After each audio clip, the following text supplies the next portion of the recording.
You are looking at Julian's pronunciation guide, where we look at how to pronounce better some of the most mispronounced words in the world, like this other curious word. But how do you say what you're looking for today?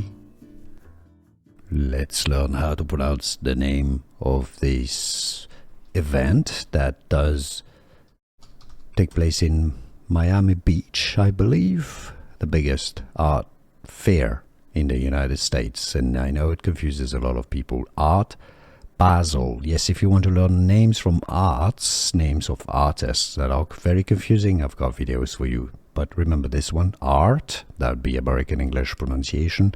Basel, not Basel, Art Basel.